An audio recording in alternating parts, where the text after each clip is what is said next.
Hello, this is Burn the Ship. Thank you for coming. Our goal of Burn the Ship is to connect entrepreneurs with professionals that can help you go all in on your business. We want to talk to people that have walked the walk and talked the talk and experience all the things that we experience as small business owners and have persevered through those problems, figured out the skills that they need within their business to be successful, and then we kind of want to bottle those up and pass them on to the people that are watching. So, Okay. thank you for coming. Absolutely. First of all, why don't you go ahead and introduce yourself and your business? Yeah, so my name is Gianni. I am one of the owners, along with my husband, of Cannon Studios. So we're a content production studio in Holly Springs. Nice. And Yeah. so what do you guys do? Like what is kind of your bread and butter? Podcasting. So helping people create good podcasts like what you guys are doing. And so... Well, this is your podcast now. Yeah.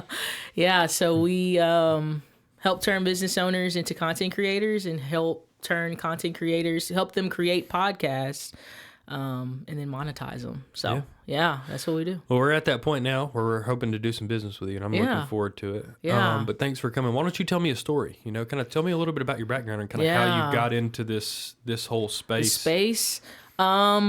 Sure. So I have a background. I went to college for audio production. Where'd you go to college? The Art Institute. Would not recommend. Really? No, you didn't need to go to college for what I did, but that's a whole nother story. But a little bit before that, I remember when I was in high school, you had to have like an internship in order to graduate. I didn't know what I wanted to do, so I interned at the Gospel Music Channel and sort of just like as a production assistant. Fell in love with it, the whole production aspect of it. And so from there, I went to college for audio production. And while I was in college, I interned and worked at a bunch of different music studios in Atlanta. And then, so I thought I was going to do something within the music industry. And then kind of life happened and I pivoted away from that. And I still was doing and involved in audio, just kind of in a different environment. And then I picked up photography. And so I just had somebody kind of mentor me, and that's how we did it. And then shortly after that, I was introduced to podcasting. And so I've been familiar in doing podcasts for about 7 years. And so just through those years, just learned so much, and I'm able to kind of help teach people like, hey, this thing is a business. Like, this is a legitimate business. And so that's kind of been the journey for me. Sure. Yeah. Talk me through, so there's people right now, right? And like, I'll show you a really, really good example. I've been showing this on the podcast so much, but I just love this, this guy right here. Have you seen this guy? SB Mowing, right? So he does, landscaping. He's also got a pressure washing company, right? Yeah. And he's I'll come and do your yard for free. Yep. Right. And he is, what's this, 1.5 million subscribers, something like that. Yep. 1.25 million, and he's got 260,000 on the other channel. Yeah. And like, what is the process for someone that is spending their time in their business rendering the service? Right. That this really doesn't cross their mind, because that guy's atypical, right? Yeah. That guy's out of the ordinary as far as regular business owners goes, having the eye for making that content and being wise in that way. It's very, very, very rare. Tell me, how does that journey work? As you have the eye for identifying somebody that has a business that's rendering a service that can make content out of it. Like, how does that come full circle? How do you train people to be content creators? One, it starts with kind of just like the conversation we were having, I'm on the outside looking in. Mm-hmm. So when I have a conversation with somebody, they tell me their vision, and I figure out a way and a strategy to kind of help blow that vision up, right? So you may come to me and say, hey, I have this idea for a podcast. That's fine. But if you're legitimately looking to make money from it, how can we be creative but also strategic? So that comes through things like sponsorships, or how can we monetize this podcast? Are we doing, maybe there's something on Patreon, maybe we are approaching businesses about sponsoring certain types of podcasts. And so for someone like him, really what he's doing is kind of guerrilla marketing, right? So, and a lot of people, I think what makes him unique is people are trying to figure out probably, how is he making money? Like, how is he making money if he's doing all these yards for free? I'd be interested to talk to him to see, hey, do you have sponsors? Like, what is he doing?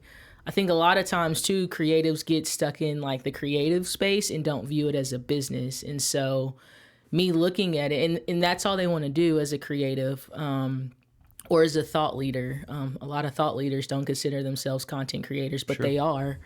And so really just pulling the things that are organic and authentic to people out and monetizing that. Everything isn't to be monetized, but there's a lot of things that we have that are just natural to us that can be monetized. Sure.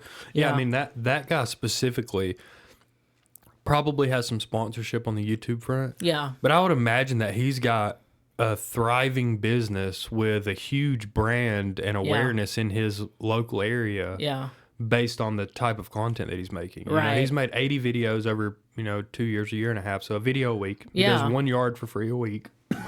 Right. And films it and turns that into content. And, I would imagine he's got crews that are doing 10 a day. You know what I mean? So Absolutely. Everybody's path to monetization is definitely different. But how do you train people like on being comfortable in front of the camera? It's such a learned skill, right? It is, and I think podcasting eases people into that. Are y'all doing a podcast right now? Mm-hmm. Yeah. Oh, are you? Oh, okay. Sorry. What's up? You're already in here. Hey, what's up, I gotta guys? edit it out anyway. You might as well. No, I didn't know y'all hadn't already done one. Oh no. We had waited on you. Oh, you're waiting on me? No, we were talking to you first. You need to wait on me to do a podcast. I'm the talent. No, I'm just Hey, well, come in here. Throw these headphones on. Son. What was your question? I forgot. So, how do you train people to be comfortable in front of the camera? I have to always reiterate to people, because that's the number one reason why a lot of people don't create content. So I think podcasting eases them into that.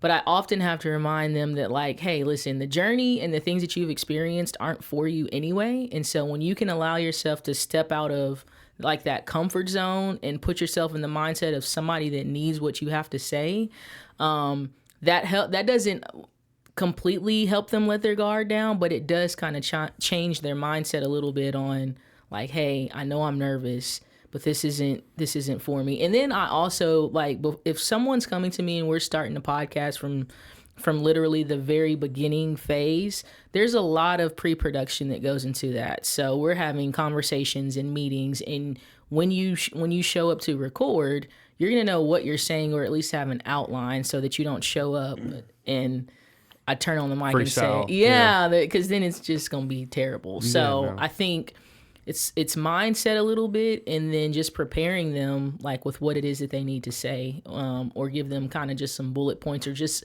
whatever works for them. So Start they with a feel little comfortable. structure. Yeah. And then as they get better, we may not necessarily need that outline start anymore. Freestyling. There you go. Yeah. So, as far as your business goes, Yeah. and your journey kind of getting into business, like, you said, what did you say? Like 7 years you've been kind of working with podcasts. How long have you been, Canon Studios? So Canon Studios is the studio, the physical building portion. We've been open a year as of last month. Oh, cool. But yeah, podcasting for about 7 years. And then when you think, is we used to offer video as well. We don't necessarily focus on video production anymore. But the video portion, and in total between me and my husband, we started kind of our first production company 10 years ago. Oh, wow. In Texas. So podcasting about 7 years ago, like right after I had my son, and then just production in general in terms of a company around 10 years. That's cool. Yeah. Tell me kind of at the beginning of that journey, what did you do really, really well that kind of kept the ball moving forward? And then, what did you not know? What were some of the things that you learned from that you thought you maybe you necessarily didn't know you needed to be pretty good at, or skills that you kind of had to add to the bag later? Yeah. So what did the journey look like starting out? No, just what were you guys good at? Like, what were some of Yeah. your skills that kind of helped you be successful? And then, what did you learn from? So I think the skills that we were good at is knowing that we weren't the best, but striving to be the best. So we were constantly learning. I knew I wasn't the best photographer. My husband knew he wasn't the best cinematographer, but we had like this different type of hunger, that kind of drove us to want to, there were people that we would see online or whatever, were like, hey, their work is good, but we want to be better than them. So that's kind of how it was in the beginning, and then what was the second part of that question? Just what were some of the weaknesses on the flip side of that coin? That you got to talk to people. Yeah. When you first start out in business, you start out because maybe you've like helped your friends do a couple of things or family members, and they're like, oh, she's my go-to for whatever. And that's fine, but that eventually runs out. So your referral source is only as big as your network. So if your network is just your friends and family, that's eventually going to dry up. That's for sure. So you definitely have to get out and talk to people. It took me a long time to do that because I don't feel like I'm a natural just out here just talking to people. But since I've been actively networking, going to networking events, and just like forcing myself to have conversations with people, it's not as hard as I thought. But yeah, that's definitely the biggest thing. You can utilize your family and friends to an extent. Yeah, we call it the low-hanging fruit. Yeah, exactly. It's like what you, like in my industry, that's what you go acquire over like the first 6 months that are easy deals that like you don't have to overcome a bunch of objections because you have the relationship with those people, and then that dries up pretty quick. It does. Then you have to be able to, the skill really is, you can learn my industry. Anybody can learn my industry. My industry is very math oriented. Yeah. You know what I mean? There's a lot of numbers, and the numbers tell the whole story regardless of how anybody spends it. Right? Yeah. But it's being able to build a relationship with people that you don't know, and being able to establish rapport with people is very, very difficult. Yeah. You know what I mean? It's super difficult. Yeah. But congratulations, you guys have come a long way. I appreciate it. From a retail space that's a year old with where we stand now post pandemic and with the economy in general, a dollar doesn't really go as far as it used to, and it's incredible you guys are still growing. Yeah, I appreciate it. Yeah, no problem. No problem at all. And I can see why, just from interacting with you. Yeah. You know your stuff. You know what I mean? You've been in that world for a long time. So. Yeah. And I'll be honest, there's a lot of people in your world that aren't in that world for a long time. Mm-hmm. A lot of people fly by night and they're journeymen and finding other things to do. And that's cool too. Yeah. But, hey, you kind of jumped all in. Yeah. You kind of jumped in on your business and kept figuring it out until it works. That's a really, really cool story. Still figuring it out. No, for sure. Just constantly growing, but yeah. For sure. And so, as far as like within your actual business, like what are some of the types of people that you work with? Like how would you describe someone if you're sitting down talking to someone and the things that are rolling through your mind where you're like, oh, this guy would be really good at, or this girl would be really good at kind of the things that we provide and that, that makeover that we give people to turn them into content creators. How do you kind of identify those people?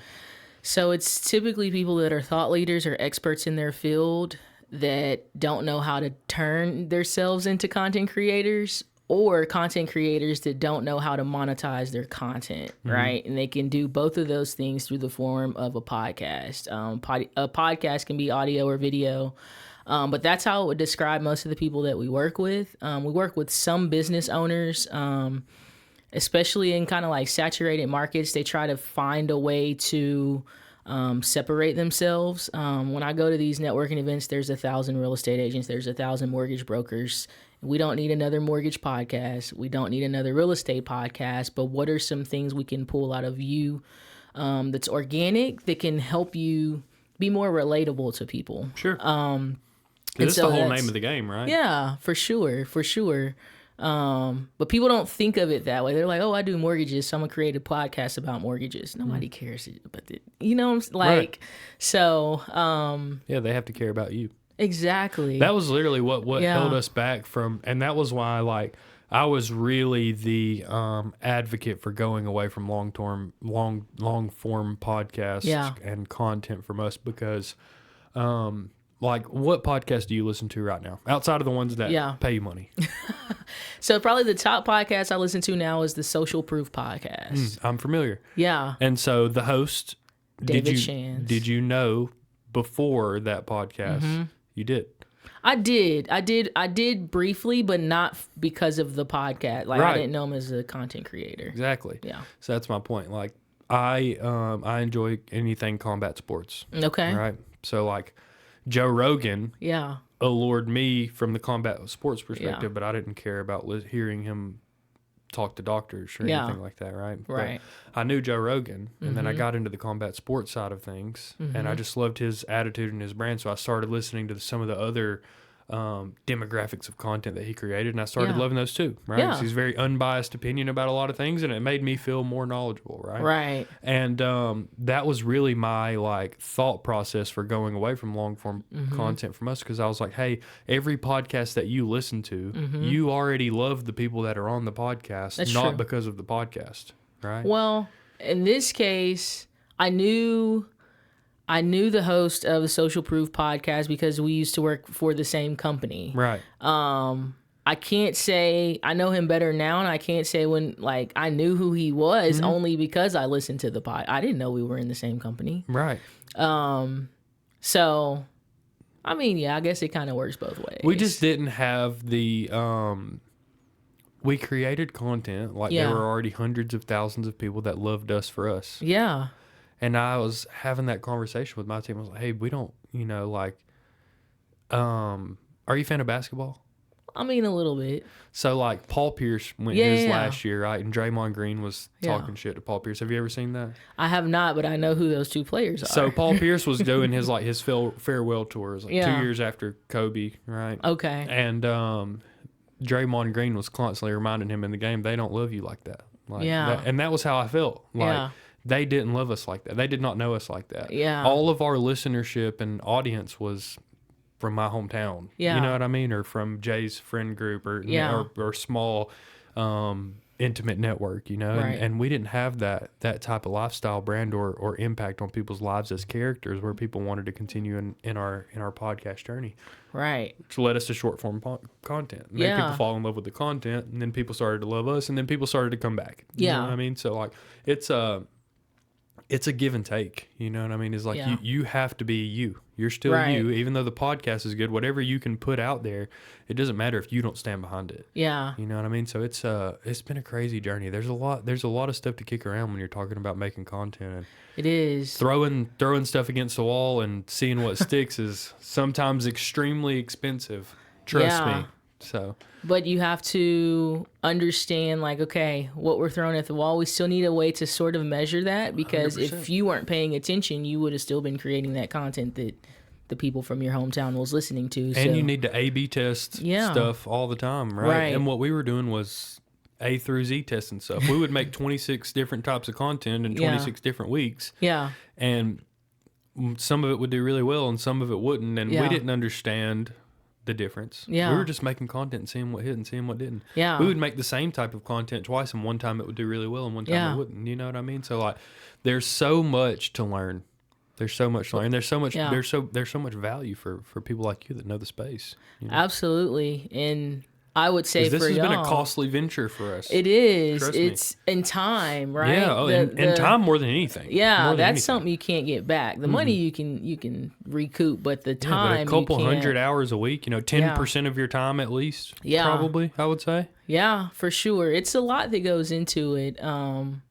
Definitely. So the biggest thing that sticks out though about y'all's story is the commitment. And I was just telling somebody this morning, like, you have to have commitment over motivation. That motivation is going to eventually die out. Like, you're going to be like, okay, I don't feel like recording this content, but the commitment for y'all to keep doing it. Most podcasts don't make it past 7 to 10 episodes. Yep, I know. We saw that early on in our we actually have a podcast about that. It was like our 8th episode, and we're like, we're 93% better than all the other podcasts. That was a joke that we threw around a lot. I think a good thing about us too, and hopefully this is something that you as entrepreneurs can take away, is that our motivation was very internal, right? We were motivated by the idea of being the best and adding a skill and being really, really good at something, because early on in our podcast journey, I wasn't the talent. I helped with the production side of things. And Jay and another one of his friends were the talent. And his friend already had a semi-successful podcast, right? And it actually cut a deal with some radio stations nationwide for some of his content to be aired via radio, right? And he decided that he didn't have the time for Soup Sandwich with all the things that were happening in his podcast. And now we are dramatically bigger than his podcast, and he quit doing his podcast. Right? And we kind of stuck with it. So like, it's we've always been motivated internally. We've always been motivated by competition and not really external factors. Yeah. You know what I mean? It's never been a motivation for us because we needed money or we need anything like that. It's just because we wanted to be really, really good at it. Yeah. You know? And I urge you guys as entrepreneurs to, if you think that way, cool stuff will happen. If you just won't roll over and die until you become the best, or the best that you know at it, like, you know, you will find yourself moving right along. So. Absolutely, man. Yeah. Yeah, it's been cool. Yeah. So the way that we always end the podcast, burn the ship. Have you heard the illusion before? You heard the phrase? Maybe. Yeah. So Hernan Cortez, right, Spanish conquistador, takes a big, large Spanish armada, drives it across the ocean. I guess you sail it across the ocean or whatever he did, but sails it across the ocean, lands in Central America. Yeah. You know, one side of him's Aztecs and one side of him is Mayans and one side of him is, you know, the south is Peru and the Incan Empire, and there's just people everywhere, right? And so you're in this new land, you're in this tribal world that hasn't really experienced a renaissance yet or any sort of technology, and what is the first thing that he makes everybody do is disassemble every ship that they came on and burn all the wood on the beach. Take all the supplies off, burn every boat. Yeah. Right. And what that signified to him and his men was, we're not coming back.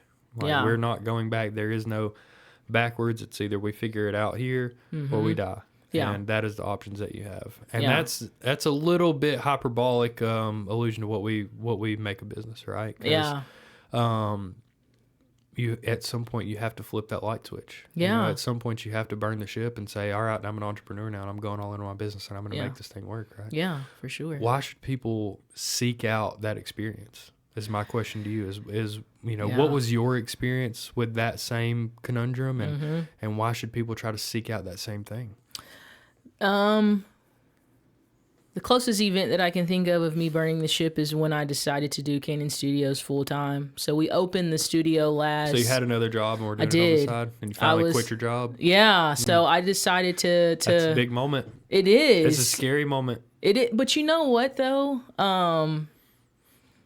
Kinda. But so for me, I think I'm on this constant journey of finding purpose, right? And so I remember I was listening to Message. I'm a firm believer. And so I remember the person that was talking said, sometimes you don't find out what your purpose is until you take the first step in the journey. And so for me, that first step in my journey was like, what's the worst that can happen with me quitting my job and going all in on Canon Studios? The worst that can happen is I grow too fast. Right.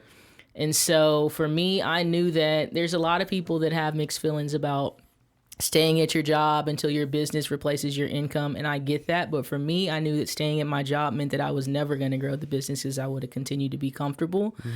So I had to completely burn the ship of like treating Canon Studios as a side hustle, and as my Canon Studios couldn't be a side bitch. She had to be my main piece. Right. Yeah. And so that's now what Canon Studios is like, this is my entree. She's no longer or it or he, whatever the studio wants to identify as they, is my main entree. It's no longer like a you know, a little side thing. So and you think that gave you the kind of the I guess motivation maybe isn't the real word for that, but just it gave you the perspective. You know, it did. It gave you the perspective that that you as a person have options. You know, life, I do. Work in life doesn't have to suck, and it doesn't have to fit in a box. It doesn't. You can put it wherever you want. Yeah. So definitely, for sure. My parents still don't really know what I do, and that's okay. Mine either. Mine either. Mine. They understand a little bit about what I do, but they definitely don't understand the people that I do it for, because my I can't remember if it was my mom or my dad, and I can't remember exactly the company that they were talking about, but it was a massive company like AT&T or something like that. And they were like, dude, we pay our bills to this every month. Oh no, I remember exactly what it was. All right, so Walmart has these big, like the conveyor belt and the register and everything, and my mother was like, why don't you guys sell the things with the conveyor belts and the point of sale systems to Walmart? And I was like, that is a great idea. I've never thought about that. I was being completely sarcastic, right? Yeah. I was like, I've never thought about that. And she was like, yeah, it's a good idea, right? And I was like, you get me that guy's number. Yeah. I was like, you just send me a cell phone number and I'll call the guy from Walmart and we'll talk about it, right? And she was like, oh. I was like, yes, I have to be able to talk to them on the phone. Yeah. I have to be able to go see them. Yeah. Like, you know, if I need to, that we do business with. So no, they're kind of oblivious to where our world is too. Yeah. She sends me a podcast clip from our other podcast every now and then, and is like, that's cute. She's like, she's got twisted sense of humor like me. You know what I mean? My mom is a beast, and she's like, hey, this is actually funny, and I'm like, that is like really gratifying to me. Yeah. Because like my mom is so sick of me that she doesn't think I'm funny. You know.